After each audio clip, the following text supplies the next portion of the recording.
Right breaking news చూస్తున్నాం. తెలంగాణ రాష్ట్రంలో మహిళలు ఆర్థికంగా బలోపేతం చేసేందుకు కాంగ్రెస్ ప్రభుత్వం వినూత్న కార్యక్రమాలు తీసుకువస్తోంది. ఈ క్రమంలో మంత్రి సీతక్క నేడు సంచార చేపల విక్రయ వాహనాలు ప్రారంభించబోతున్నారు. ప్రజాభవన్ వేదికగా మంత్రి వాహనాలు ప్రారంభించబోతున్నారు.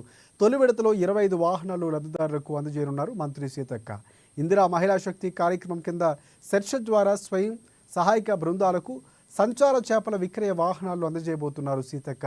ఇక చేపల విక్రయంలో మంత్రి ఉన్న ఆసక్తి గల ఎస్హెచ్జీలను జిల్లా మత్స్య అధికారులు, డిఆర్డీఓలు ఎంపిక చేశారు. పచ్చి చేపలతో పాటుగా చేపల వంటకాలు సైతం విక్రయించేలా సంచార చేపల విక్రయాల వాహనాలు ఉండనున్నాయి.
రైట్ తెలంగాణ రాష్ట్రంలో మహిళల్లో ఆర్థికంగా బలోపేతం చేసేందుకు కాంగ్రెస్ ప్రభుత్వం వినూత్న కార్యక్రమాలు తీసుకొస్తుంది. ఈ క్రమంలో మంత్రి సీతక్క నేడు సంచార చేపల విక్రయ వాహనాలు ప్రారంభించనున్నారు.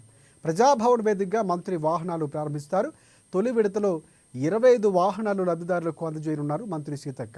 ఇందిరా మహిళా శక్తి కార్యక్రమం కింద సెర్చ్ ద్వారా ఇక స్వయం సహాయక బృందాలకు సంచార చేపల విక్రయాల వాహనాలు అందజేయనున్నారు. చేపల విక్రయంలో ఉన్న ఆసక్తి గల ఎస్హెచ్జీలను జిల్లా మత్స్యశాఖ అధికారులు, డిఆర్డీఓలు ఎంపిక చేశారు. పచ్చి చేపలతో పాటుగా చేపల వంటకాల్లో విక్రయించేలా సంచార చేపల విక్రయ వాహనాలు ఉండనున్నాయి.